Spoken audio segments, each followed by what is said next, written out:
পাকিস্তানের বিপক্ষে প্রথম টেস্টে পাকিস্তান টিম বাংলাদেশকে তাদের যে সংগ্রহ রান হয়েছে 448 রান, এই রানটা চেঞ্জ করতে হলে বাংলাদেশকে অনেকটা লং ইনিংস খেলতে হবে।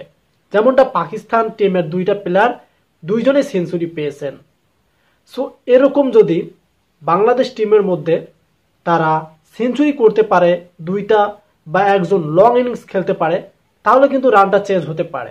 বাট আপনারা কতটা আশাবাদী যে পাকিস্তানের মাঠে পাকিস্তানকে টেস্টে বাংলাদেশ হারাবে? সো এটা কিন্তু হতে পারে, কেননা আমাদের বাংলাদেশে বর্তমান যারা টেস্ট খেলতেছে, প্রথমত নাজমুল হাসান শান্ত আছেন, তার ধৈর্য কিন্তু একটুও নেই, তার কথা বাদ দিলাম। বাট দুইটা প্লেয়ারকে নিয়ে আমি কথা বলতে পারি। একজন হচ্ছে মুশফিকুর রহিম। মুশফিকুর রহিমের কিন্তু অনেক রেকর্ড আছে টেস্টের মধ্যে। যখন দেখা যায় বিপরীত টিম রানের গতিটা বাড়িয়ে ফেলে, যেমন এই পাকিস্তান টিম 400+ রান করেছে, তাদের দুইটা প্লেয়ার কিন্তু সেঞ্চুরিও পেয়েছে। রেজওয়ান 171 করেছিল এবং সোয়াদ তিনি কিন্তু 100 পার করেছিলেন। সো বিষয়টা হচ্ছে তাদের দুইটা প্লেয়ার লং ইনিংস খেলছে, এ কারণে তাদের রানের গতিটা বাড়ছে। সেম সিস্টেমে বাংলাদেশের প্লেয়ারদেরকেও কিন্তু এরকম যদি তারা খেলে, মানে দুইটা প্লেয়ার যদি একটা লং পার্টনারশিপ খেলে, তাহলে কিন্তু অবশ্যই বাংলাদেশ রানটা চেঞ্জ করতে পারবে। তবে আমরা দেখেছি যে বাংলাদেশের মধ্যে ধৈর্যশীল ব্যক্তি শুধু একজনকে আমি দেখতেছি, আরেকজন হচ্ছে সাকিব আল হাসান। সে যদি চেষ্টা করে সেও কিন্তু খেলতে পারবে, তার রেকর্ডে কিন্তু অনেক আছে। এবং লিটন দাস, এরা কিন্তু তেমন লং ইনিংস খেলতে পারে না, সেটা ওডিআই হোক টেস্ট হোক।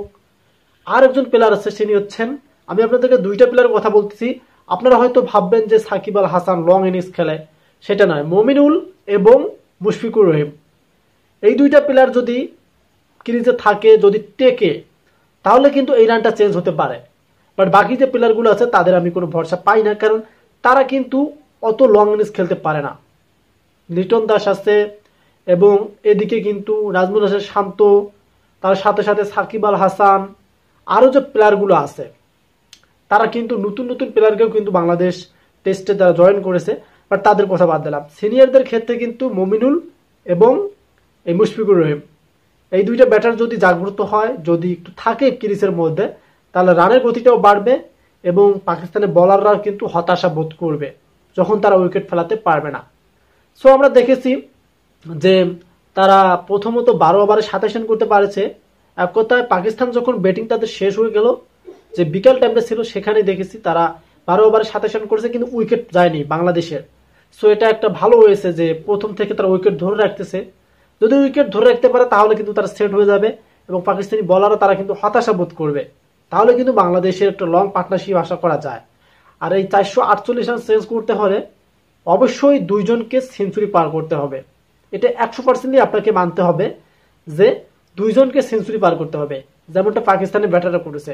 তা না হলে কিন্তু কোনোভাবেই এই রানটা চেঞ্জ করা যাবে না। যেহেতু প্রথম টেস্ট, তাহলে কিন্তু যদি বাংলাদেশ হারে, তাহলে দ্বিতীয় টেস্টে অবশ্যই ড্র করার চেষ্টা করবে, একটা সুযোগ থাকবে। বাট প্রথমটা যদি টেস্টটা জেতে বাংলাদেশ, তাহলে কিন্তু একটা প্লাস পয়েন্ট থাকতেছে বাংলাদেশের, দ্বিতীয় টেস্টটা জেতার একটু সম্ভাবনা থাকবে। সো দেখা যাক, যেহেতু এখনো দিন বাকি আছে, কতটুকু তারা রান করতে পারে। সো আশাবাদী আমরা বাংলাদেশ ভালো কিছু ফলাফল দেবে।